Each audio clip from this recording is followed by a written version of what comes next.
And we do want to continue sharing stories and resources in light of Suicide Prevention Month, including the Stigma 5K Walk. And joining us is Christy Buck, the Executive Director of the Mental Health Foundation and Be Nice. Good morning to you and thanks for joining us. Good morning. Well, first of all, let's just start off talking about the importance of different events like this and, how they've kind of evolved throughout the years and continue to help our community. Yeah, so our organization has been around for 33 years, but for the last 17, we have hosted a walk. And it's just an annual walk to stamp out stigma. And we know that stigma so many times is the #1 barrier to people seeking help and treatment. And when people do not seek help and treatment for a mental health disorder, it can lead to substance use, job loss, school dropout, and also suicide. So our walk was postponed from May, which was Mental Health Month, and now it's September, and what a better month to also have a walk to bring about awareness surrounding suicide. So this is National Suicide Prevention Month, and actual date to talk about suicide is September 10th. Yes, and we're seeing some of the details right there about how to sign up at benice.org. And, suicide, it really doesn't discriminate ages, but with kids, unfortunately, and all the way to adults, as we just heard Deanna's story. What are some of the signs we could look for in, and how to talk with people of all ages about this if we notice something? Right. Well, if you're noticing a change in someone's behavior for 2 weeks or longer, bottom line is you need to talk to that person. You need to let them know what you've noticed. You need to invite yourself to have a good conversation with them, to let them know what you've noticed. Challenge them to speak to a trusted adult, unless that could be me.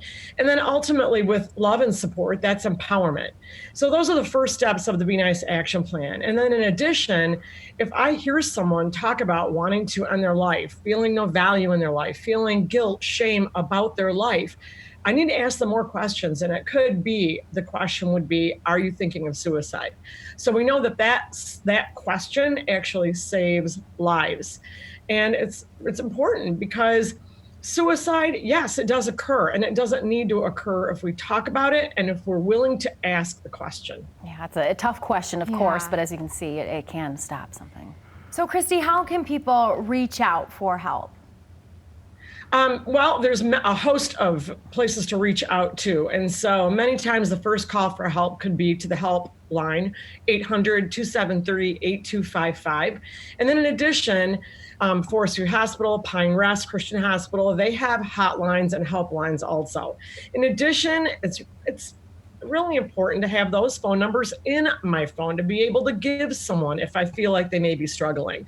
A lot of employers will have employee assistance programs that's available to their employees.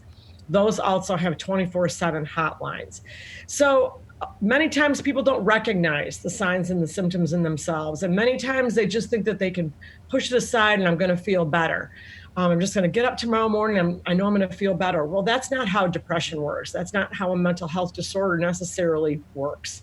So as a friend, as a family member, as a peer, I need to be ready to ask those tough questions and to notice. I encourage people to go onto our website, benice.org, and learn the action plan of Notice, Invite, Challenge, Empower. It's bigger than just being nice. It's about taking action. Yeah, absolutely. Christine, thank you so much for being here. Such a valuable resource in West Michigan. We appreciate it. Thank you so much for the opportunity. Yeah.